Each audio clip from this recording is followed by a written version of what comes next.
Hello বন্ধুরা, এই গরমে আবারও একটা সুতির পিস কাটতে বসে গিয়েছি। তো প্রথমে আমরা গলার দিকে দাগটা দিয়ে নেব। তো প্রথমে আমরা 3 ইঞ্চি এবং 4 ইঞ্চি উপরের দিকে দাগ করে এবং তারপরে আমরা 6.5 ইঞ্চি গলার মাপ করে নেব এবং আরমোলের দিকে আমরা 6.5 ইঞ্চি রেখে দেবো। তারপরে বডির 4 প্লাস প্লাস 1.5 ইঞ্চি মার্জিন আমরা দিয়ে নেব এবং তারপরে ওই সোজা একটা লাইন টেনে নেবো 15 ইঞ্চি পর্যন্ত। তারপর বন্ধুরা আমরা 8 ইঞ্চি এর নিচের দিকে নেমে এসে একটা দাগ কেটে নেবো এবং 1 ইঞ্চি মাপ করে নিয়ে ওই দাগটা মিলিয়ে দেবো। তারপর আমরা আর হোলের দিকে ওই শেপটা দিয়ে নেব।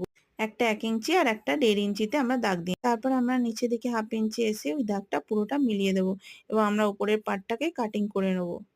তো এর মধ্যে যেহেতু দুটো পার্ট আছে তাই একটা পার্ট কেটে আমরা আলাদা, তো এবার আমরা ব্যাক পার্টটাকে আলাদা করে দেবো আর ফ্রন্ট পার্টটাকে আবার বিছিয়ে নেবো আর আরমোল আর গলার দিকে শেপটা দিয়ে নেবো। তো এরপর বন্ধুরা 8 ইঞ্চি লম্বা এবং 10 ইঞ্চি চওড়া একটা কাপড় নিয়ে আমরা হাতার শেপটা দিয়ে নেবো আর হাতাটাও রেডি করে নেবো। তো হয়ে গেছে বন্ধুরা আমাদের